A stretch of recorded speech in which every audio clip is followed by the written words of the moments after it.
Hello everyone welcome to my mini vlog. सकाळ उठी first मु गाधे पाधे फ्रेश होइली देन आसिक मुझे फूल तोड़ुली।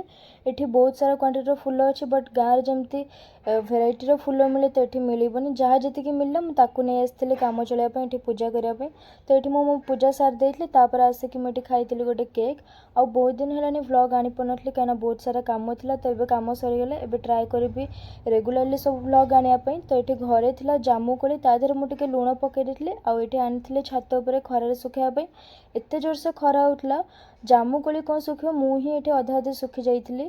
तो ये जामुकोलीटा सुखी सारापर खायापी बहुत बढ़िया लगे। तो मुझे छात पर थोकी पलि आसती घर को तापर आसिक मुझे खाई खरा को बाद देला टाइप जिनस से आइसक्रीम मोर फेवरेट।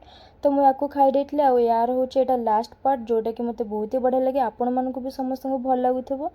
तो आज लंच रे होता सोयाबीन पलू तो मत यहाँ बहुत ही भल लगे। तो मुझे खाई देती खाई शोई पड़ी। तापर 4टा बेले ये मामा बहुत दिन है फ्रिज रे सर रखी स्टोर करके तो घी बने बोली। तो आज बहुत सारा सर हो जाता तो ये मामा ताको ग्राइंडिंग करके सब लौनी घर बाहर करला। तो देखो यहाँ सब रहा कौन कह मुझे जानी बट मामा ये काढ़ी रखला तो मुझे भिडियो कर देती और ये से घी बनाऊला घी देखो कलर केते सुंदर देखा यहाँ मो मामा को बहुत पसंद बट मत ये बिल्कुल भी भल लगे।